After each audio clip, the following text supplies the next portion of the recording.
eat anything while we wait?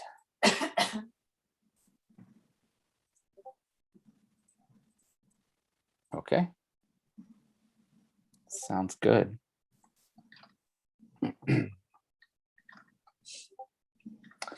And Dr. Bird, is there anything that we can do for you? I think you have sharing privileges, but otherwise. Okay, I would like to share my screen at some point, if that's okay with you. Absolutely, you can do that.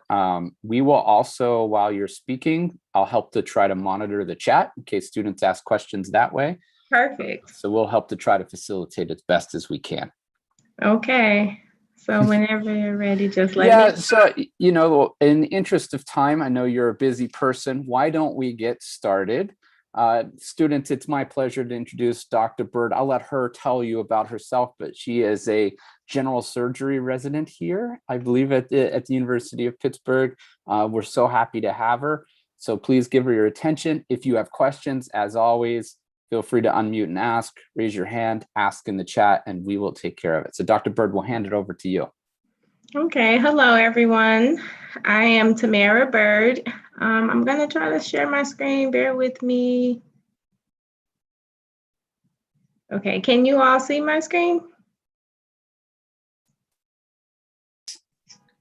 Yes?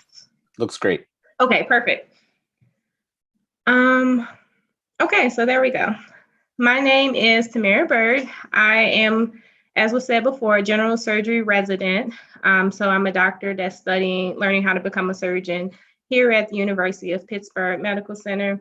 I don't want to talk at you too long. I want to make sure you all have the opportunity to just ask questions about anything as it relates to science or navigating a career in medicine. I'm happy to answer anything. So I'll be briefly talking just about my journey and then hopefully sharing a few pearls that I hope that you all can take with you as you continue on your journey. So a few things about me. I was born and raised in Chicago, and I was raised in what I consider maybe a non-traditional family.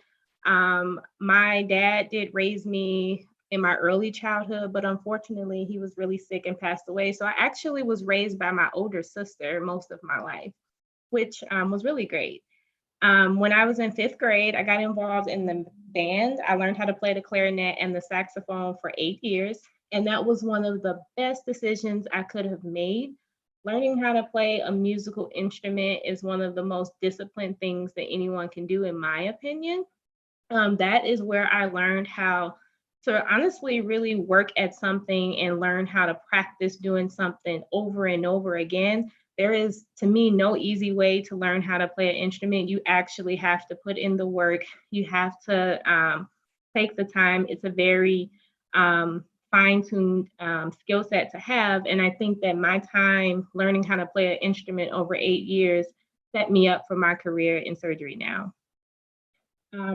Early on during my preteen years, I did decide that I wanted to become a doctor. And that decision stemmed from my exposure to healthcare with my dad when he was sick. At the time, I didn't necessarily know what type of doctor I wanted to be, but I definitely thought that this was the way that I wanted to help people. As I've gotten older, I don't remember as many of the things that I've said in my childhood, but now that I see teachers that I've had in the past, they all tell me that you said you wanted to be a doctor very early, and we remember you saying this and you were always passionate about it. So this is something I thought about early on. And so when I was in high school, I tried to get involved in local programs and activities similar to what you all are involved in that would expose me to medicine. So I remember doing a program at Northwestern University in Chicago. That was the summer program as well. So I think that being involved in programs, whether they're for a week or for the summer, are important, and they gave me exposure that I otherwise wouldn't have had. So that's just a general overview of a little bit about me early on, and then I'll talk about my educational journey. So in 2012, I received the Bill and Melinda Gates Millennium Scholarship. I don't know if this program still exists, but Bill and Melinda Gates did previously have a scholarship that started in 2000 And their goal was to send as many students to college over the course of 20 years. And so they offered 1,000 scholarships each year across the country. It was a very tumultuous type of process, but I really was inspired by the opportunity to have all of my college paid for. And in addition to paying for your undergraduate school, they also would pay for graduate school in certain fields where they felt like they were underrepresented as it relates to minorities. So I did receive that scholarship in 2012 when I graduated high school. And then I went to Spelman College in Atlanta, Georgia, which is a historically Black college. It's an all-female institution. And to my knowledge, it's the #1 historically Black college in the country. And after I graduated from Spelman College in 2016, I went across the street to Morehouse School of Medicine, which is also a historically Black um, medical school. And it was there that I did my medical education, and I graduated in 2020. When I graduated from Morehouse in 2020, I came here to University of Pittsburgh to start my general surgery residency, and I like to call it surgery school. So essentially, that's my educational journey, kind of a whirlwind tour. So I hope you all are thinking of some questions. I really am happy to answer anything about my journey or questions you have about navigating your career. I ultimately wanted to just leave you all with some pearls to take away, because I'm sure you hear a lot of people talk, but I ultimately just want you to walk away with something that you can carry on for the next few years. So I was reflecting on what would I want high school students to know as they begin to start college and then ultimately go on from there into their careers. And I wanted to keep it rather short. So the first thing I thought about was discipline. I think that as you navigate, especially if you're going into a career in science, whatever that entails, if it's medicine, if it's some other scientific field, I think discipline is just extremely important. And I talked about earlier when I spent time learning a musical instrument, and it took a lot of discipline. I had to decide that I was going to practice my instrument every single day after school. I had rehearsal every single day, and I would do something over and over again. And today, as I learned how to do surgical procedures, it's literally a process of doing something over and over and over again, and paying attention to the very fine-tuned movements. So I think in every area, discipline and being able to know how to say no to things or how to push yourself to do something else or to keep going is really one of, to me, the most important things that you can have as you venture towards success. The next thing I think is important is seeking mentors. I would not be where I am now if I didn't have people who knew more than me about what I wanted to do and who were invested in me going forward. So mentors are people, whether it's from a research standpoint, if you're interested in a certain project or field, people who are involved in that, seeking their mentorship, career, life, spiritual, religious. You don't need to have just one mentor. You should have multiple, but these should be people who are really invested in you, who know more about what you're trying to do or need guidance about. But I think that I don't know where I would be without the mentors that I've had to get into surgery, to get into college. My mentors have been extremely amazing in getting me to where I am today. And then next, I think that I would encourage you all to reflect about what you're passionate about and let those passions drive you going forward. As you think about what college you want to go to or what career you want to pursue, I would encourage you, think about what you're passionate about, what motivates you, what drives you, and let that be a part of your decision making as you navigate the world. I really encourage you to think about those things. And then finally, I would say pursue your purpose. I believe that everyone is here for a reason. We're not just taking up space on earth, in my opinion. So I would encourage you, and it's early on, you all are still in high school, but I would say hear this, and as you get into college and then venture on to whatever your careers take you, to think about a purpose. and you may have multiple purposes in life, but think about some central calling or thing that you are probably meant to do or carry out, and also let that drive the decisions you make, the choices you make, and know that you are doing something with intention. So with that being said, I don't want to be the only one talking. I rather answer questions, hopefully. So I'll open up the floor to any questions that you may have about me or in general about medicine, about science. Any questions?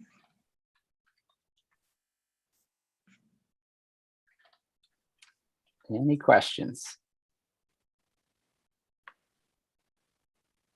Okay, does anybody know what they want to be when they grow up just yet? We do have a question in the chat. So Felipe asked, what made you decide you wanted general surgery? Okay, good question. Some days I still ask myself that, but I think at the time when I was in medical school and I said I wanted to do surgery, it was being able to see how you can change a person's, how a person looks very quickly. So some people may come to your emergency room and they can be pretty sick, and you can do a procedure on them and they will look great afterwards. And I loved that feeling and seeing how quickly with the procedure that you can change someone's health. That is 100% not always the case with every illness, but there are parts of surgery that are just that way.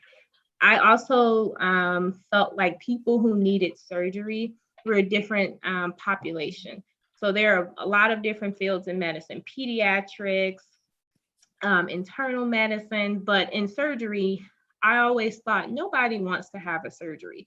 In our reality, if you don't need a surgery, you don't want one. No one ever comes and asks, I mean, unless it's like some type of plastics procedure, no one wants to have surgery. So when they need surgery, it's because everything else has failed.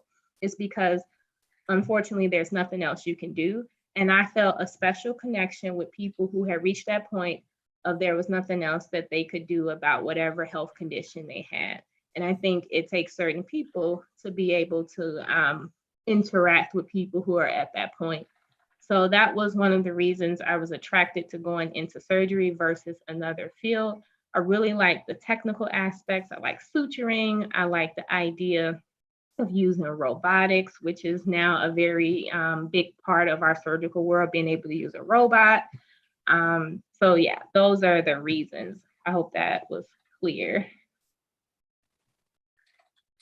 So there is another question asked, what did you major in college? Great question. I majored in psychology, and I did what is called a pre-medicine track, which means that there are a certain set of courses that you need to take to be able to get into medical school. So some people think that if you want to go to medical school, that you have to major in a science like biology or chemistry, and that's not true. You can major in whatever you want to, whatever you're passionate about, but there are just a certain group of courses that you have to take, and you can take those at the same time while you're majoring in whatever. And so that's what I did. I majored in psychology and I did the pre-med track. So I took my courses that I needed for medical school at the same time. And then I went to medical school. And so that's a big point that I will hit on for anyone who thinks that they may want to go to medical school or dental school or any type of healthcare school where you go to college first. Don't be afraid to major in something that's not scientific if you really want to, because you can take the courses that you need in science at the same time for the most part.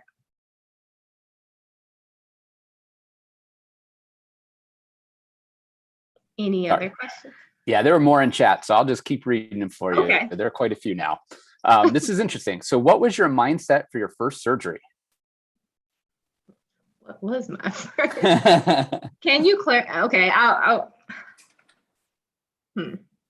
Okay, I'll say my first surgery as a resident, because I didn't know if you meant medical school. So in my first surgery as a resident, I was simply scared.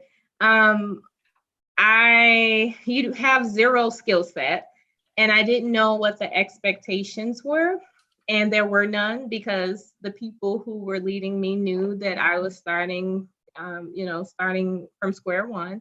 So I was pretty nervous, but it was also exciting to pretty much be embarking on something that I dreamed about for a long time and worked very, very hard to get to that place. So it's exciting, I would say, overall. That's excellent. Maybe can you clarify for the students what the difference is between a med student, a resident, a fellow, attendant, kind of all of the different levels? Okay. So a medical student is someone who's broadly learning about medicine or healthcare. You learn about every field of medicine over the course of usually 4 years. So you will start off learning your regular science classes that'll be similar to some of the science classes you'll take in college, like biology and different chemistries. And those principles will continue if you go to a medical school. And then as you get further along into your medical school, like your last 2 years, you get to experience all the different areas of medicine. So I'm sure many of you have been to a pediatrician. That's a very special type of doctor. And then there are other doctors like surgeons. And then there are other doctors like neurologists who take care of our brains. And so you get to go through many of these different fields in a hope to identify which one you like. So that's medical school. You learn in general medicine to become a doctor, and you get exposure to the different fields. And at the end, you pick one field that you really like. And then once you've identified that one field that you really like, you do what's called a residency. A residency is specialized training in that one field that you said you like. So if you wanted to be a pediatrician, then you do a pediatric residency. You become a very specialized pediatrician. I chose general surgery, so I'm doing a general surgery residency. Like I said, I call it surgery school. I'm learning all the different things about becoming a general surgeon. And every other area of medicine has these residencies, so these specialized trainings in a very specific area, if that makes sense. And then once you finish your schooling, once I finish surgery school, which will be in a few years, then I'll be what's called an attending. I don't know where that name emanated from, but essentially that's a doctor who has finished their specialized training and they can practice on their own. They make the last decision. They are responsible for the teams. They teach us. So my attending doctors, they teach me how to do surgery. They teach me, all the things that I need to know. And then in a few years, I'll be like them where I'll be able to practice on my own and I'll be making the final decisions. Great, thank you. All right, there are more questions. Okay. What do you feel like your purpose is, and how did it help you decide to become a surgeon? Okay, great question. So I do think my purpose is to heal and to love people through medicine while also changing healthcare. So there are so many doctors in healthcare, and just simply being a doctor is a great thing. But I think that I'm meant to kind of evolve the way that we know medicine in certain ways through different leadership positions, which is right now I'm really adamant about learning everything I can to put myself in positions of leadership because I'm identifying things that I think can be better, whether it's here at like a small level, just at our school or on a national level. But I think that I have a role in just helping to change the way that we do medicine today, even if it's in a small way. And I would love to do that in surgery as well. That's great. Another question. What do you do when your parents or caregivers aren't supportive of your career choice because it doesn't make much money? You might not have had to deal with this because you chose something that does make a nice living, but do you have any advice for Lydia? I think that is tough, and I've come across students and friends also who are in that situation. They may come from families where unfortunately some people view becoming a doctor or engineer as some of the only good career choices. There is no easy way to handle that. because I've had friends whose parents wouldn't pay for their college if they didn't decide to major in what they thought. I think that's tough. I think that is very situational. If this was a student whose family did not want to pay for their college because they weren't majoring in what they wanted them to, I would encourage you to try to seek all the other money that you can if you are truly passionate about something else. At the end of the day, you have to look back and be happy with the decisions that you made in your life. And you want to be happy about pursuing whatever you pursue and not resent. So if you wanted to go to college, then I would try to find all the scholarships that you could to cover it. If that would allow you to really pursue what you wanted to pursue. At the end of the day, I would also encourage you to try to have those conversations with your parents. And I understand that some people don't want to hear that, but hoping to keep engaging in conversations to help families understand what you're passionate about. I know in some families that works once you just keep talking and trying to reason. What else would I say? I think those are the big things I can think about, because I think that's just such a very situation specific thing. And it's things that can be different about any one situation that would change how you would navigate that. But if there's someone who would like to reach out to me personally and talk more individual about if that's actually a reality for someone and you want to talk more individually, I think that'd be better, because I don't think that this is a situation that I can give a one answer response to be totally honest. Thanks. Felipe asked, do you get to do research while working as a surgeon?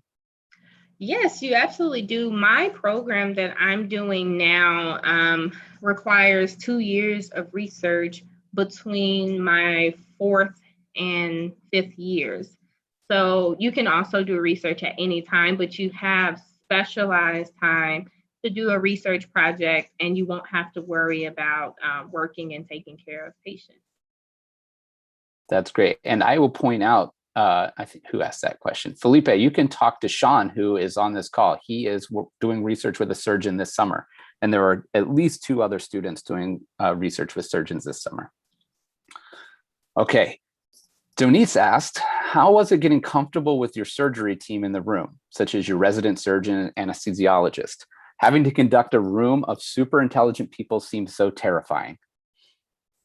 You're right. It's really terrifying. But as the first, so last year, I'm in my 2nd year now. Last year, it was terrifying, but I am not necessarily, as the first year, the person in charge. Remember, in the residency, you have that attending who's teaching you. So they're more so the person in charge, but it is scary being around so many other people. This year, I've been left alone to do more things because I'm gaining that independence. And sometimes it is scary, but what I've learned to do is practice confidence. So even if on the inside I may feel scary, I intentionally tell myself I am going to, project confidence. I'm going to speak boldly. I'm not going to sound shy. I'm going to speak, vocalize, project my voice. And it's one of those things that the more I practice it, the more comfortable I get. The other thing is the more skill sets you get, the more you learn, you become more confident. So when I know I'm doing something that I'm comfortable doing, I'm more confident about it, and it's easier for me to take charge of the room versus when I'm not quite sure what I'm doing and what's going on, then that's when I feel a little bit more timid. I've had conversations with my mentors who tell me that over the years, you get more confident. So I will say that as you grow in whatever career field you go into, you will develop the necessary confidence that you need to be able to take charge of whatever situation you're in. Great. Felipe asks again, as a surgical resident, do you get to work in different surgical fields, or do you have to pick what surgical field you want to work in beforehand? Okay. Kind of both. So with general surgery, I like to think of it as a huge umbrella, and we have different subsets under this big umbrella. So general surgery is accommodating of different types of other surgery: vascular, which is blood vessels, colon, thyroid, which is in your neck, and a bunch of other areas. So all of those things fall under general surgery, and those people specialize in that area. So our surgeons who operate on the colon, that's all they do. They operate on the colon. So for them, they're in their own world, and we work with them. And then when it's time to work with the blood vessel surgeons, we work with the blood vessel surgeons. And then when it's time to work with the thyroid surgeons, we work with the thyroid surgeons. So in some ways, you do get to go to different fields of surgery. I think in the first year, sometimes you can even do electives in things like urology, sometimes neurosurgery, but for the most part, you stay within that general surgery umbrella, but it's a very, very broad field that involves a lot of different surgeries. Great. Sri asks, how many years of education after high school do you go through before becoming an attending in your field? So 4 years of college, 4 or 5, how many years you stay in college is changing these days. So I will just use the traditional 4 years of college, and then 4 years of medical school. So that's 8. And then the number of years that you're in residency varies. So I'm doing a surgery residency and a surgery residency that requires research. So my program is 7 years, but it could be as short as 5. But say if you wanted to become a pediatrician, then their residency programs are only 3 years. So that can vary. So let's say anywhere from 11 to probably 20. I never even thought about that, but 11 to 20. Yeah, that's it is hard to think about how long we've been doing these things, isn't it? Yeah. And it also will change too, depending. You can do fellowships, especially if you really want to do research.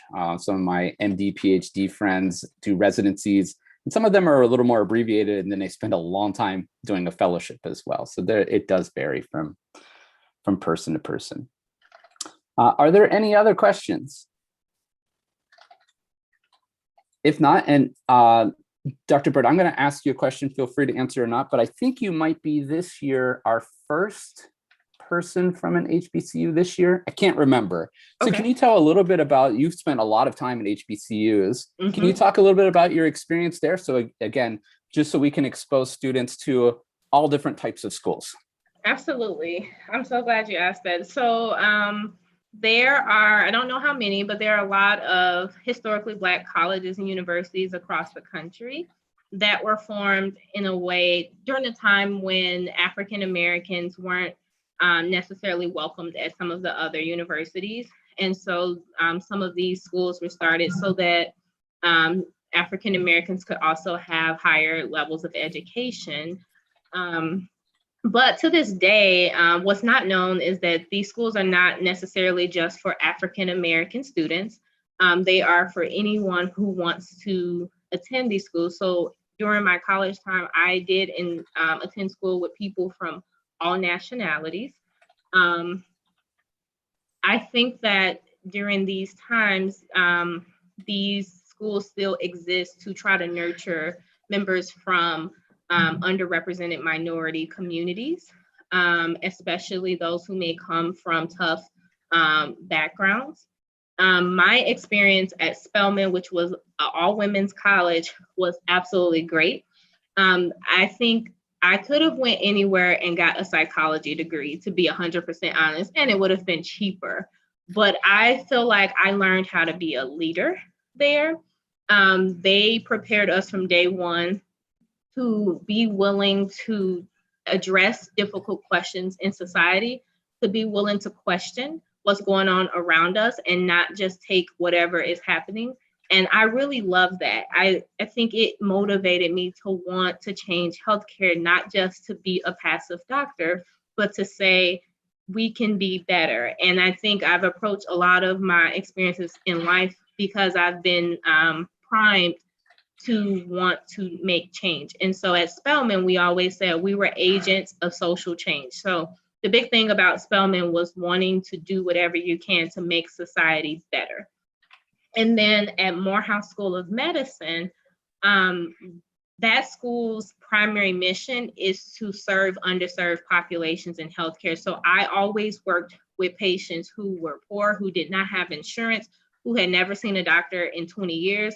They were the sickest of the sickest people because my school wanted to specifically work with people who unfortunately have been turned away from other places. It was an honor to be to attend both of those institutions. And I think that my experiences there have really influenced what I want to do with my career going forward. That's great. And do you have any advice for students who about, and I know undergrad and med school is very different than a residency, but what that transition was like to a predominantly white institution like Pitt, UPMC, and any advice for making that transition into a very different space? Oh, that's a really good question. I think number one, going back to seeking mentorship, I had people who had already done residency coaching me through this process and helping me to get ready for that adjustment.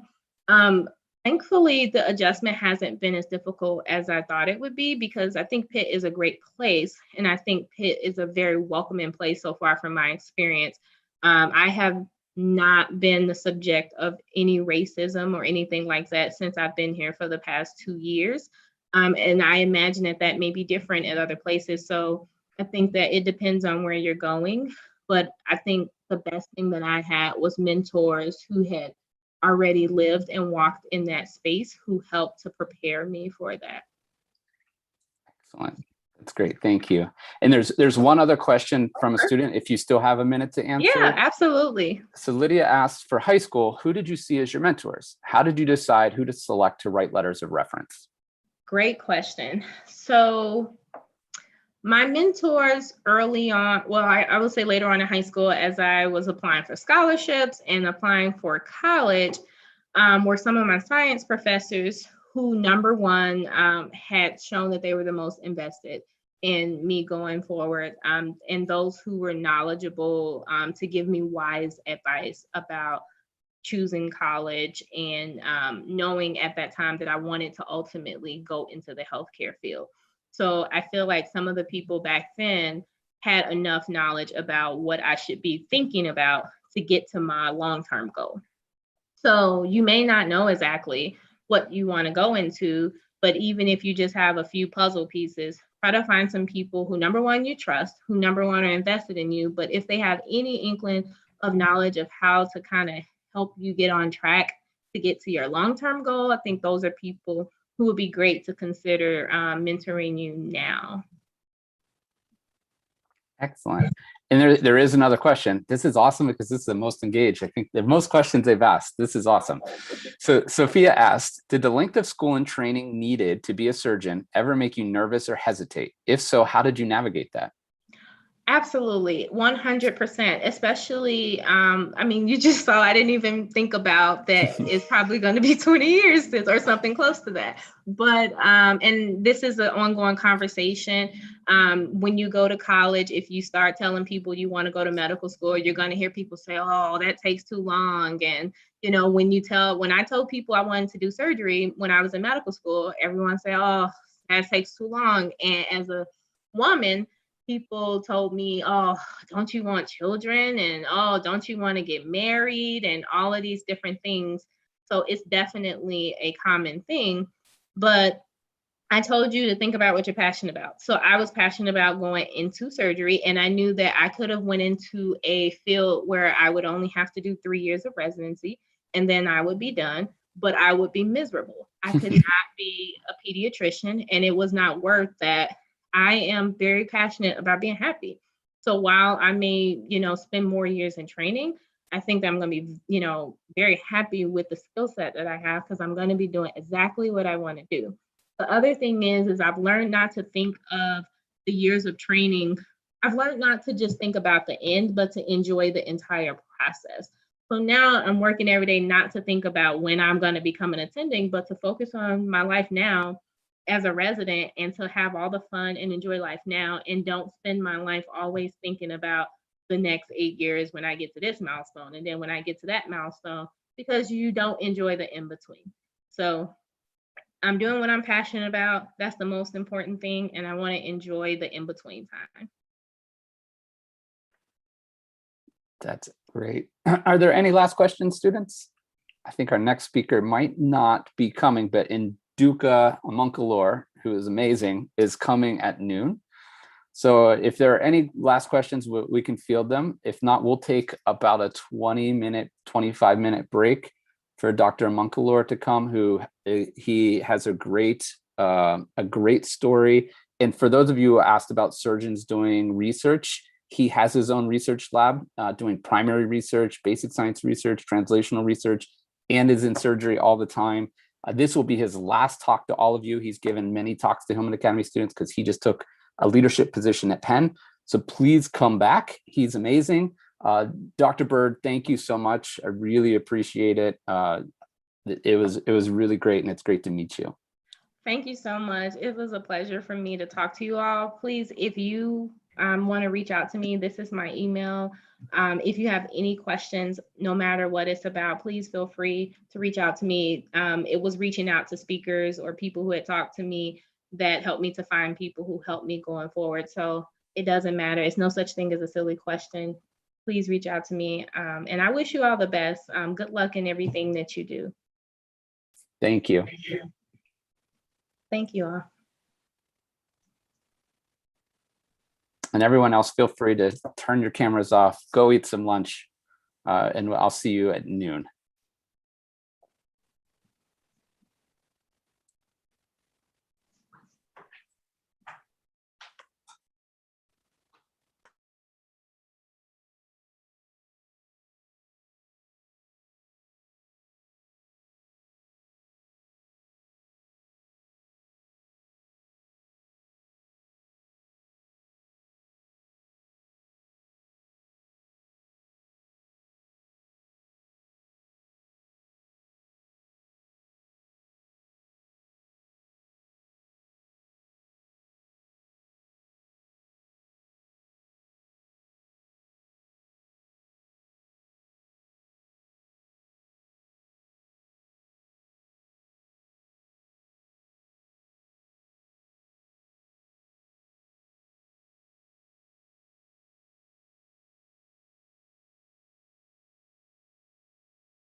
Hi, everyone. We're still waiting for Dr. Monkalor to finish his surgery. So just give us a few more minutes and we'll start once he logs in.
Hey guys, so sorry I was in a meeting that ran late, but Not a problem how at it all. goes.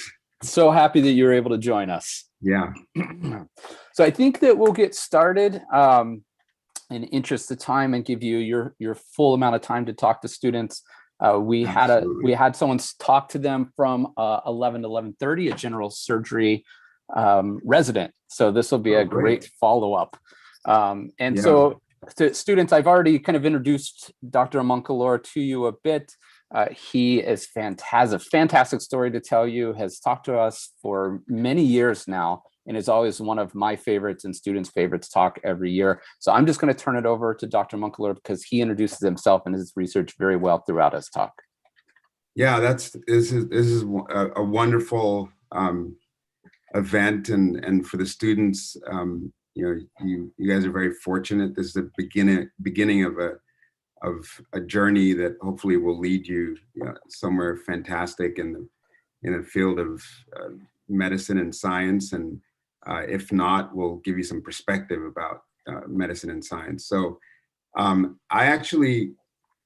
for whatever reason, I could not find my last Academy talk, but like there's a talk that I gave to some folks who are interested in neurosurgery in general, and we're interested in what I do. So I'm gonna use that talk. It's a very similar idea. So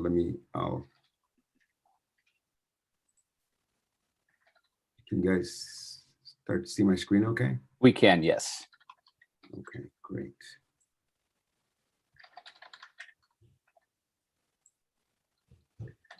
So this is a talk that I gave, I guess, over a year ago now, but so ignore the title. This is, but the idea here is that I just want to give you guys a sense of what it is like to do neurosurgery, and what my pathway to neurosurgery has been. And please feel free to interrupt at any point. I mean, you guys always have great questions, and I'm always very happy to answer them. So to give you a perspective, you guys are starting this journey, and neurosurgery is also a field in medicine that has undergone a journey. And Harvey Cushing, who's sort of the founder of the field of neurosurgery in 1907, said, "We've stood helpless in the face of brain tumors." And this is a very profound statement, because brain tumors are the most aggressive and really the most destructive types of cancer that a human being can have. And so doing everything that we can to approach these tumors and to help is really important. First, I'm going to tell you a little bit about the tumor type that I treat the most, and I'm going to tell you about myself and some of the research that we do. But to give you an idea, this is the tumor I treat the most. It's something called glioblastoma multiforme, and you can see in this picture here that there's a brain. There's a cadaveric brain after a patient has passed away from glioblastoma. And what you can see is just in the middle of this brain, there's just this whole destructive mess or mass that's just kind of taken over the brain. And just that, they say a picture is worth a million words. And I think this picture just really kind of tells you everything you need to know about how something so sacred as a brain can be destroyed by cancer. But there are other factors. I mean, the overall survival, in spite of what we do, the maximum treatment has like slowly increased from about 6 months on average to 12 to 18 months. But we've really done everything we can to extend that. And I'll talk a little bit about that. I'm going to skip through a couple of these slides, and I'm going to just start talking about my own journey to neurosurgery. So, different things that interest us and keep us up at night. And the things that interest me and keep me up at night is asking the questions like, why are these tumors so difficult to treat? How can we improve the surgical care for this type of tumor? And why does it happen in the first place? And how does our immune system allow a tumor like this to form? So I don't know what happened here. Sorry, this thing has stopped sharing all of a sudden. So my background. So I'm gonna after having said that, my background, I grew up in LA, Nigeria, and New York City. And I went to college at NYU, graduated in 1998. I went to medical school at Yale School of Medicine. And then I did my residency, which is a 7-year residency in neurosurgery, also at Yale School of Medicine. And then during my residency, I did a postdoctoral fellowship, which is, sort of like the advanced level of what you guys are doing. It's again driven by interest in science and wanting to solve a problem. And I did that at a place called Memorial Sloan Kettering in New York City. And then I did a clinical fellowship in neurosurgical oncology from 2011 to 2012.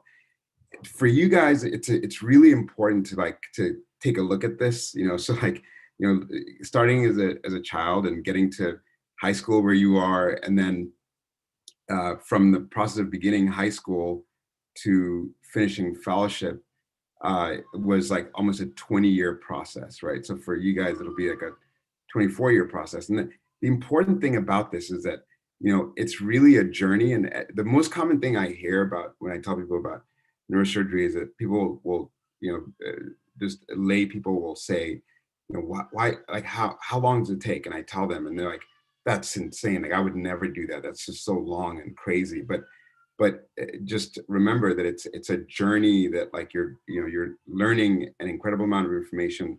You're trying to solve problems, and it's no different, I tell people, from becoming like if you're in finance, becoming an intern, after you come out of college and like learning about the field. It's just called different things, right? And by the time you gain mastery, it takes 20 years. So that is not anything to be afraid of, but it's important in the process. I think the most critical thing, I always talk about this every year to you guys, but the most critical thing is to find mentors, right? So at every step along the journey, find someone who can help you work through the process of doing what you want to do. So throughout my career, I've been very fortunate to have a lot of mentors, and I'm always really happy to acknowledge them. I think my first real mentor was my high school wrestling coach, and I remember at least one thing that all these people told me. And what my high school wrestling coach told me was, like, you might be faster and stronger, but if he outworks you, it's over. And that's really a foundational statement for me, because it gave me the perspective that, being talented and just having inherent talent, it's like not as important as the desire to be good, and the desire to make something of yourself, and to solve a problem that you're passionate about. So, even though he wasn't a neurosurgeon, he was critical. And then when I went on to neurosurgery, when I went to medical school, I met this gentleman, Dr. Murat Ganel, who became a very, very close friend and a mentor. He was a young neurosurgeon at the time that I met him. He basically had graduated neurosurgery residency. And in medical school, he told me, he said, you were meant to be a neurosurgeon. And, it just, again, mentorship like that made me feel comfortable, made me want to go on to this field that, even though it could take so long, there could be magic at the end. And then my chairman at Yale said, no neurosurgeon is more than 3 generations removed from the farm. And what he means by this is that, neurosurgery, even though it seems incredibly complicated and fancy, it's very similar to what, Coach Black said. It's, you need to, like, work. You need to till the dirt. You need to, like, dig and plant and, watch things grow and watch things die, and just kind of become better and better with every iteration. And then he also said something that's going to be important to, and something that you guys all probably realize, said, rule number 1, 2, and 3 of neurosurgery is prioritize, prioritize, prioritize. So, start to kind of create a list of, in your life, of what's important, and that will help you to complete whichever journey you're interested in undergoing. Eric Holland, who was my postdoc mentor, said, it's easy to use your hands, harder to use your brain. And that's also incredible, because, it gives you a sense that it's like, this is all, like everything else in life, this is more of a mental game than a physical game. And the physical part, the people always say great hands, or, you must have great hands to be a neurosurgeon, but, yeah, you have to have like hands that work, but really it's about your brain, using your brain. And then the last two folks here were, I'll skip over, but they were really, everyone has been foundational. So you guys will meet those people, but you have to have a reason to go into something. And for everyone, it's a different reason, right? So for me, it was personal. So my dad died of the very type of brain tumor that I showed you guys in the first slide. And this really was impacted me in a very profound way, because this guy was literally the smartest person that I knew, and was quite literally a genius, and was just did so many incredible things. Was raised in a small village, and made his way all the way to become a professor at UCLA and NYU.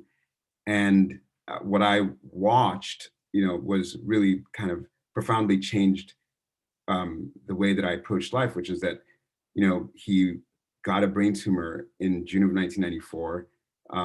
I was still just basically at the same stage you guys are right now. He had a craniotomy to remove that brain tumor. And then within 7 months, he was gone. And it's important to, I mean, this is not scary in a way that, obviously the events are scary, but the reason I kind of bring this up is that, number one, you have to appreciate, just the fact that we are all here and we're able to do what we're doing. So that's why you have to take advantage of all the opportunities, including the Hillman Academy that you're given. And number two is that it's okay to use personal events in your life to help you to kind of become whatever you want to become, because it is going to be those sometimes those things are the things that kind of help you anchor, help you kind of remember why you're doing what you're doing. So neurosurgery is an intense field, and especially for the treatment of these brain tumors called gliomas. There's been a number of different stages, and the first stage was basically what I call the era of surgical nihilism, which is just a fancy way of saying, the era where everyone just kind of threw their hands up in the air and said, "Oh, I don't know what to do," and it just came from showing that when neurosurgeons tried to remove these tumors, that patients died anyways. And this resulted in just instituting biopsy and radiating the tumor, but not really worrying so much about removing the tumor, because again, like people just kind of gave up for a while. And then so this lasted for a long time, 1923 to 1990. From 1990 to 2007, chemotherapy starts becoming used, and there's a trial that shows that there's a 3-month improvement in the overall outcome. So we go from about like 6-7 months to about just over a year. And then after that, the present era, we went back. People stopped kind of throwing their hands up in the air, and they decided, okay, well, let's see what surgery really, really does. And so the focus became on maximum surgical resection, maximum safe surgical resection, and the use of every imaginable tool that one thought could help. And that has shown a really, a tremendous effect. And now, even though survival is at 18 months overall, it's very clear that the people, the surgeons that have the best techniques and that maximally resect these tumors, get these patients into trials, are are going to do really are going to improve the quality and quantity of life, right? So um, innovation becomes a really important part of this. So like so this is an example of I mean, I'll show you guys a video of a tumor type within glioblastoma that was thought to be totally not removable, right? And then at Pitt, we helped to pioneer this technique where we, take, if you see on the, can you guys see my pointer? There's like the Yeah, arrow. we can. We Okay, can. great. So you can see that this is the brain, this is the skin right here, and that we've removed the tumor, we've removed the skull in a small section, and then you can see this tube that's basically the width of my smaller than the width of my thumb and index finger, just pinched together like that, and it's an incredibly small tube. And then we use so this is a tube that's going into the brain, and it seems sort of simple and magical at the same time. But the reason why this is a revolutionary technique is that it allows you to be minimally invasive. So back back in the day, there used to be these big massive skull removals, and then you just kind of whack out as much of the brain as possible, and then people would develop side effects. They couldn't move their arms, they couldn't talk. So it was really kind of almost almost primitive, right? And so what we've done is to use some of these techniques to improve the outcomes. So I'll play this video, hope you can see, but I'll stop right here for a second. You can see why the reason why this tumor is that was thought to be incurable. And if you guys remember the picture that I showed you in the very first slide, so this is basically like an MRI that is like that picture. Remember, in the middle of the brain, there's like this huge mass. You can see it's kind of, the white areas represent increased blood vessels, and the black areas represent areas where the tumor has been grown so fast that it's kind of died, and it just keeps growing. And so you can really kind of, see how destructive this type of tumor is. So, and then this is a 55-year-old man who came in with headaches, not unlike my own father. And so, using some of these techniques, this is what we're able to do. So I'll continue playing video. So you see the tumor. So this is me in the operating room, and you can see we're kind of working through this tiny tube. It's called an endoport. And then through this tube, this is the inside of the brain. This is very, very deep in the brain. I'm kind of navigating around. This is after taking out a lot of the tumor. We're using this intense sort of technology, so multimodal technologies. That kind of, you have to bring things into the world from all kinds of different fields. And so this is using ultrasound, live ultrasound, and kind of fusing it with the MRI image. And ultrasound is used. We would think of it as like checking if someone if a woman is pregnant, and no one would really think of it for the use in neurosurgery. But the key thing about ultrasound is it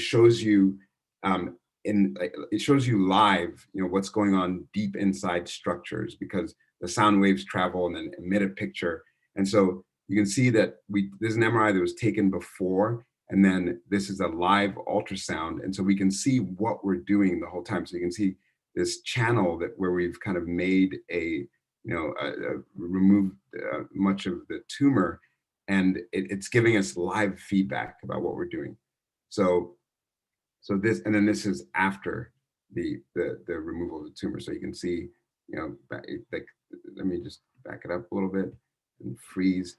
So you see that nasty tumor, all of a sudden, just is totally gone, right? So it's like, it seems like magic, but again, it's about fortitude and about doing everything that you can to get people through this. There are other techniques that we use. So this is called fluorescence guided microsurgery. So we inject an agent that causes the tumor to light up. So you can see the tumor is green, It's, here deep, it's green. And this is me working and kind of removing this tissue. And the thing that's hard to appreciate is how subtle the differences are between areas that have no tumor and the areas that have tumor. So if you look here, I'm going to freeze it. So this part of the brain, see how it's not very bright. There's not a lot of tumor here. And then deep here, there's a lot of tumor. So you can, that's why I'm working in those areas. And you can see, I look over in that section and it's less bright. So, I'm kind of exploring it, and, looking and, find another area that's like a little bit more bright. And so again, these are this agent called fluorescein was first used to look into people's eyes and to look at, to treat diseases associated with the eye. But then we sort of, utilized it to treat neurosurgical disease. And you can see pictures over here of how well it distinguishes the tumor from the rest of the brain. And you can see the MRI, you can see the tumor here. And then after we're done, we've removed this tumor. So this is for me, this is, really probably the most important takeaway slide that you can have. And it's a bunch of lines, but it's I'll explain, and it's really very, very meaningful. So, the overall survival, like I told you, is now the median overall survival is about like 12 to 18 months. There's a big study that looked at the outcomes, and the median overall survival was 13.9 months. And as a surgeon, my overall survival since I started neurosurgery as a full faculty member is 20.7 months. And you can see these lines basically represent, time. So the y-axis is time, and the x-axis is time, and y-axis is the chance of survival.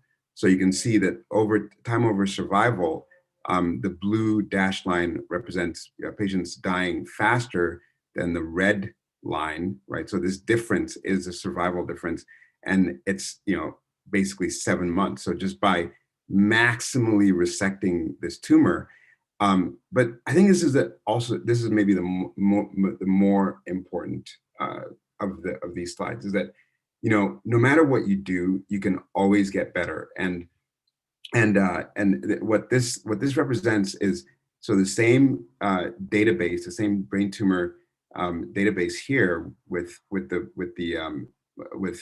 showing patients dying over time, and then in the green is my own series of my first 4 years in neurosurgery. So you can see it basically mirrors the overall survival of patients across the nation.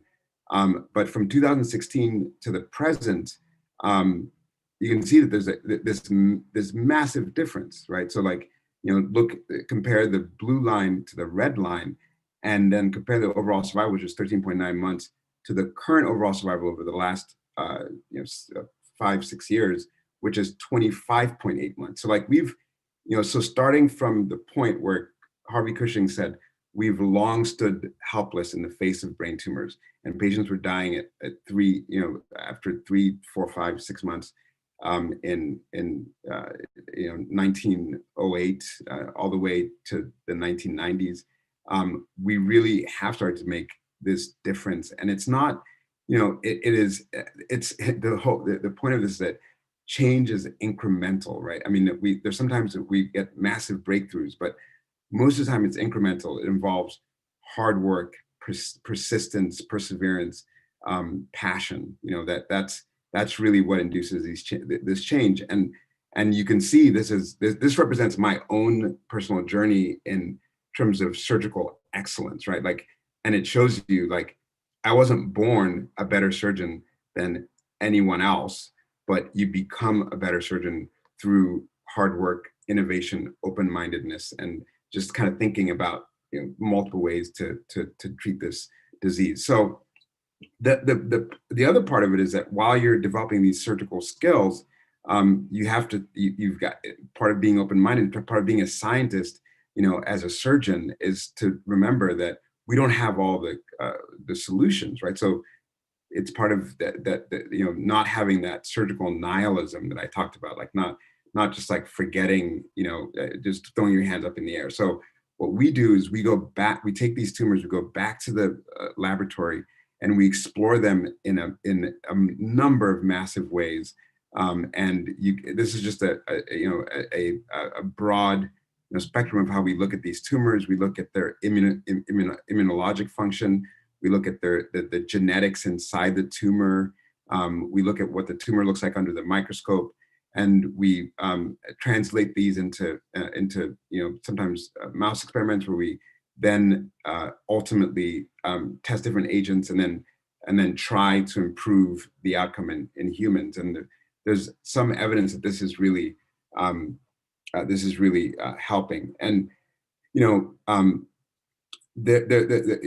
part of that part of the process is like observing things. So one of the things that we observed in our lab is that there's some types of tumors that start out as these lower grade looking tumors, and they eventually evolve into the same ugly thing that I've been showing you guys this whole time.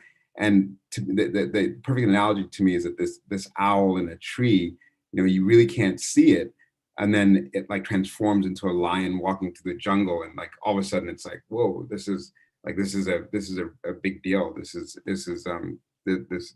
change. And so there's that acknowledgement, but then the question that we ask ourselves is like, why does this happen? And um, and uh, and basically what we've I'll show you kind of how we've understood that problem, and how we've sort of advanced the field. So, we've first, from a surgical standpoint, we've instituted ways to make sure that when we treat these tumors, that we don't, that patients don't do badly, and that if a tumor is located close to language, that we don't damage language, but we can do awake surgical cases where the patient's totally awake, and they feel no pain. We've completely, the brain actually doesn't feel pain. It receives pain signals, and it's responsible for pain signals, but it doesn't actually itself feel pain. So using that fact, we can actually operate on the brain while patients are awake. So you can see another video here. This is let me just pause this for a second. So this is a brain, and very similar to what I've showed you guys earlier.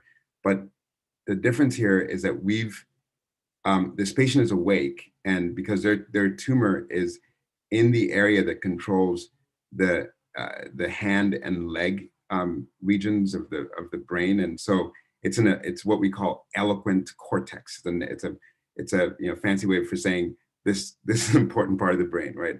And this picture here shows you, will be explained by the video, but it shows you where we've kind of mapped the brain, and then we've labeled, by the way, we don't leave this in the brain, we take it out when we're done, but we label those areas, those functional areas. So you can see this is where the hand area was in this patient, this is where the arm area was.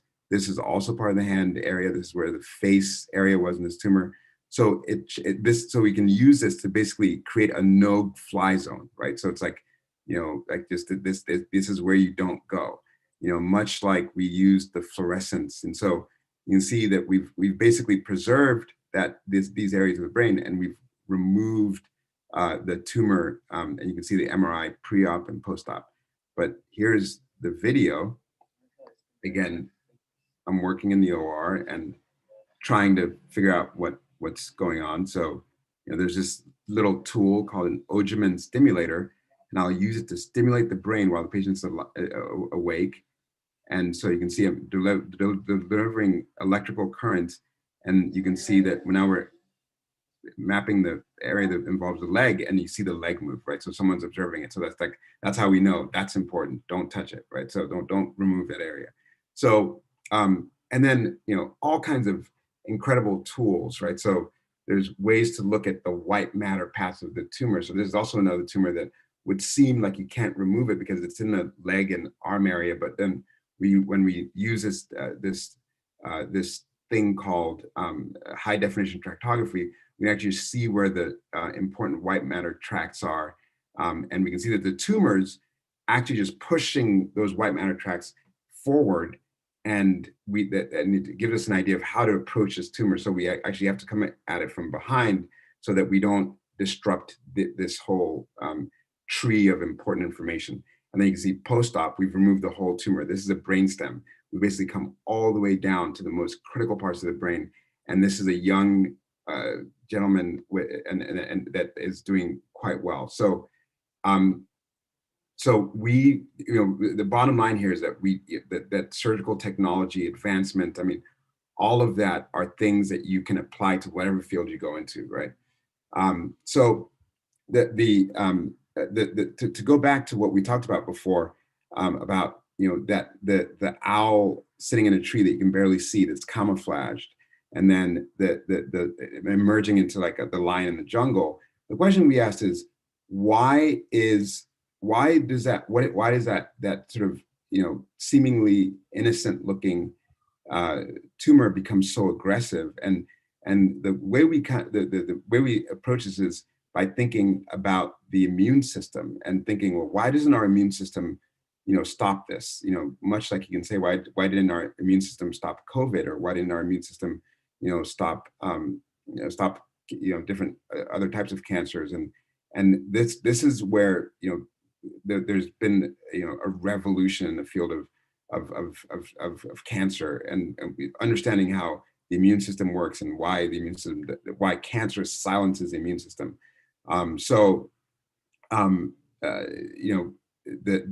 What we've understood is basically that that there's two main mechanisms. Like the tumor creates a do not enter sign for important from important immune cells, and then it makes the tumor cells. It gives it like an invisibility cloak, like in Harry Potter, where it just basically cloaks a tumor, and you don't know that the tumor is there. It can't be recognized by the immune system. And so these two processes are things that we've understood to become is why the immune system doesn't really work. And this is our original work from the lab, and we've now started to translate that all the way to the bench side. And these are a little bit complicated, but essentially what we're showing here is how there's the cells that are important. So there's these cells called natural killer cells, and they attack anything that's foreign in the body, including tumor cells. But you can see in this type of tumor that kind of grows from small and seemingly innocuous to really aggressive. There are none of these good cells. There's none of these good cells, but it allows bad cells to come in. And so we've actually patented a way to look at diagnosing these types of tumors by looking at the blood, because it turns out these tumor cells also, the immune cells also can be found in the blood. And you can see that this do not enter sign, which actually originates in the brain, speaks to the bone marrow where the immune cells come from, and it tells it like I only want certain types of immune cells, and those are the immune cells that will kind of silence the good immune cells. And so this explains from a very deep scientific level why this tumor is so difficult to treat. One of the things that we discovered along the way, again, sort of using all the tools that you can, is that there's an old molecule called retinoic acid that it turns out that the tumor was turning off the gene that makes retinoic acid. And when we kind of explored that pathway, we recognized that retinoic acid is actually responsible for that, for both the do not enter signal, creating the do not enter signal, and also for the invisibility cloak. So like this was like kind of the hub.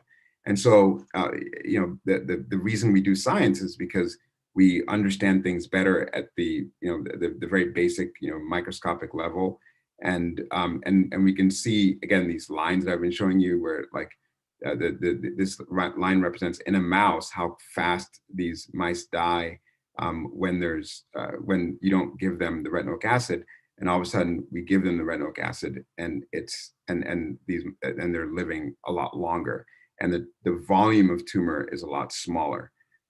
So the ultimate, right, is, you know, you can do this in a mouse, and this is very important because you have to, I think, you know, this is maybe a little too philosophical, but to me, all life is sacred, and that's part of, you know, what I've learned in my journey, and so including the life of these mice that you're giving brain tumors to. So, you know, there are people who would say like, well, you know, this is, this is research that you can't do, and you know, we're trying to figure out other ways to do this type of research. But the important thing is, you know, no one, you know, everyone would want their relative or their, you know, family member, their friend who has this type of tumor to live longer if you could do that kind of research. And that is exactly what we've been able to achieve.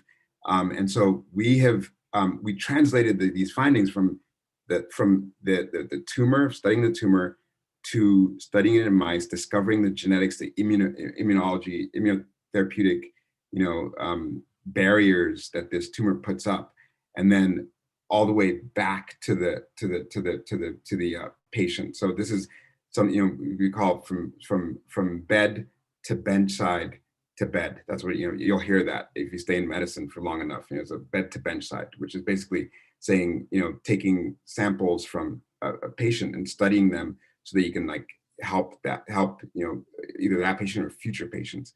And again, these lines represent what, you know, the patients who got a different type of drug, the standard drugs at the time. And then this other one represents patients, real human patients who have gotten the retinoic acid that we developed for a particular subtype of glioblastoma.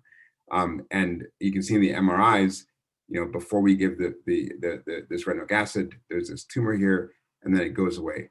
This one's a little more subtle, but it also goes away. And this one is you can see these dots here that's representing this tumor that's starting to become aggressive. It's going from the owl to the lion in the jungle, and it also goes away. So we've gone all the way to being able to create a trial that we're currently making national, so that patients can receive this.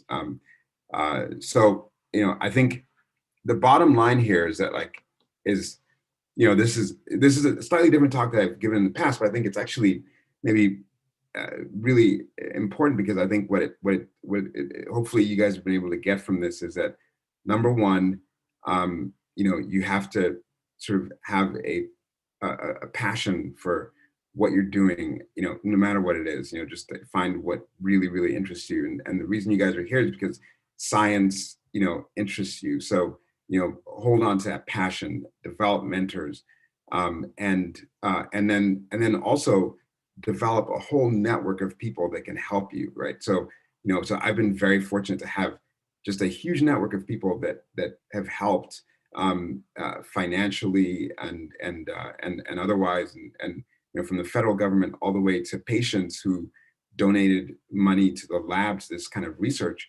You know, lab members, medical students, researchers, you know, people with MDs, PhDs, you know, these people have all been involved. Colleagues have all been involved. These are a list of colleagues from inside the institution, from outside the institution. You know, so this is like a national, international sort of process, and it's ever evolving, right? So so you could say that really what you learn in neurosurgery and in life in general, you know, starts, you know, for me, the journey started really at the time of my dad's death in 1995.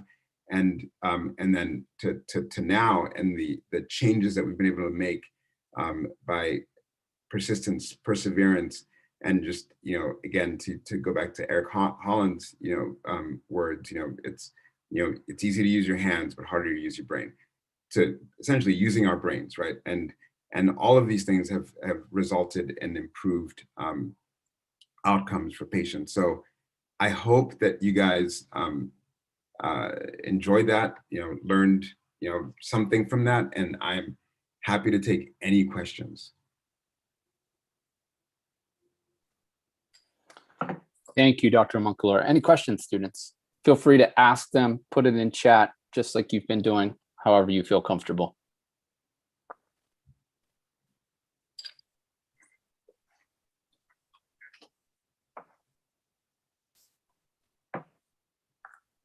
Anything, doesn't matter what it is. It can be, there's no question that's the other thing is there's no such thing as a stupid question. So, if you have to feel free to ask questions, because that's the only way you end up understanding. So, yeah.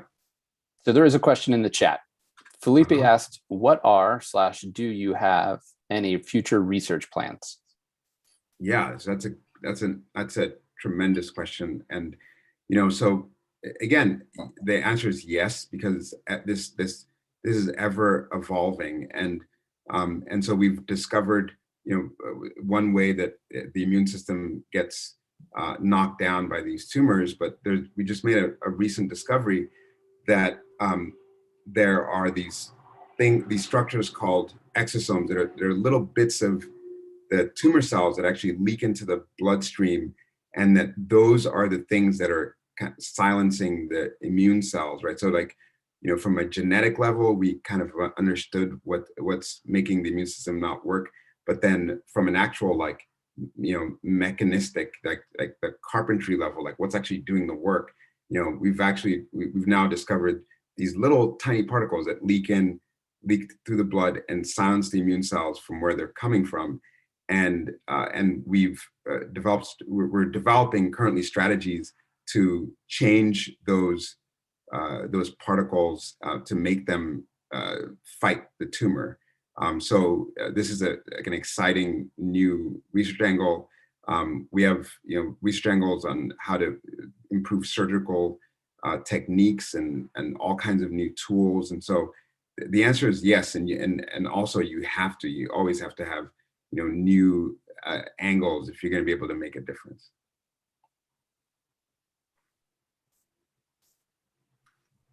Other questions? So you may not know too, Dr. Munkler was in a video with John Legend about the role of music in this past 6 months. So how was say that video? There probably maybe there's more questions. How was it filming that? It was really cool. And I think that's another thing, is that, like, you have to use all tools available to you, and when you start to become more prominent, and people will kind of notice. And so John Legend's team kind of called me up one day, and they were like, we're shooting a video on how music affects the brain, and we've heard that you actually play music in the operating room, and that the music is different depending on the type of case, because music, there's all this research that music can help you focus, but it depends on the kind of music. Music can energize you, can help you focus. And so they wanted to know what kind of music I played. And so it's kind of a cool video, because I told them, it depends on the case, but sometimes it can be like classical music if I'm doing like a brain tumor case, and or just kind of music that's not too agitating. But if I'm doing like a spine tumor case, I told them, sometimes I'll play like any kind of rap music, Drake, whoever else, and really and these different types of music help me focus. And so it was a really cool video, and it's cool to see people from outside of neurosurgery who don't, so you don't have to be in the field to want to help the field or want to like understand the field. I think there's another question. There is a question in chat, yeah. It So it reads, and I'll read it for you. Uh-huh. Other than your personal reason with your father, what other factors made you select neurosurgery over anything else? That is an awesome question. And so, and the reason why that's an awesome question is because, you know, you can't, you have to think of all, the sources of passion. Basically what I can distill that question to is like, what are your sources of passion, right? Yeah, like my father was one source, but like it's not like that's not, if you don't like the field, you shouldn't go into it. But what really made me decide is that I'd always, for whatever reason, been fascinated by the field of neuroscience and how it was that, this structure inside your head that's protected by the skull, makes us who we are, like makes us, I mean, it's like making me talk right now, and it's making your arms move, and it's making me, it's like, it's responsible for everything, right? So how is it? And so, my undergraduate years were spent studying, neuroscience, and so I was fascinated with this idea from a very early age, and some of them are just like, they're just natural reasons, like from a very early age. I also felt like the desire to like help people. So I always tell this story about how we were, when I was a kid. This was a portion of Nigeria. There was a gentleman who fell in after from a motorcycle, and he actually fell because like my friends were like were kind of using this tire, and like the little tires, they'd roll down the street, and so this guy hit the tire, and then when that happened, all of them just fled, and my natural desire was to like go to that patient, see go to that person, see if he was okay. And so it's just now, it's like being an athlete or whatever, like you just have your own inherent things that you happen to do better and like better. So all of those reasons are reasons that to me either helped me to know that this was the right thing, or are sources of passion and inspiration. And then I can see the chat. So for fluorescence guided microsurgical resections, how does the fluorescence stay mainly in the tumor tissue? So that is, whoa, who asked that? Sophia, you're poised to be a scientist, like for sure. I mean, that's a very, very, mechanistic question. Again, there are different parts of this, right? So the reason it stays in the tumor tissue is because the tumor tissue is highly vascular, and this fluorescence agent basically gets trapped in the vascular tissue. So it's got a lot of blood vessels. That's what vascular means. It's got a lot of blood vessels, and that's why they use it to look at the eye, because the eye also has a lot of blood vessels.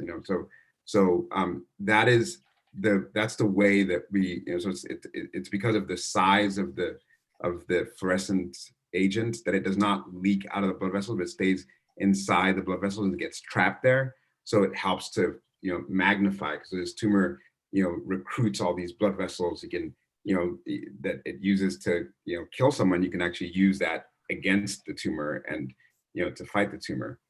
And then Felipe, another really great question, like how difficult was it to balance neurosurgery with research? Would you consider doing research on other brain diseases that are not tumors?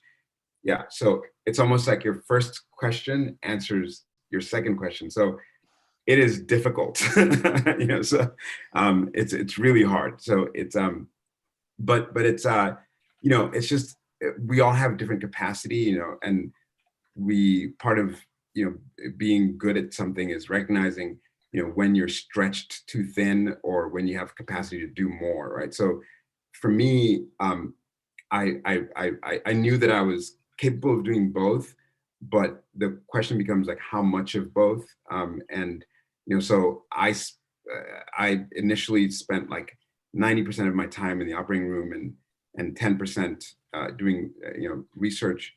And you can kind of see that, and the reason I did that was one of the slides I showed you about how, like, my surgical outcomes became better. Like you become a better surgeon by doing more and more and more.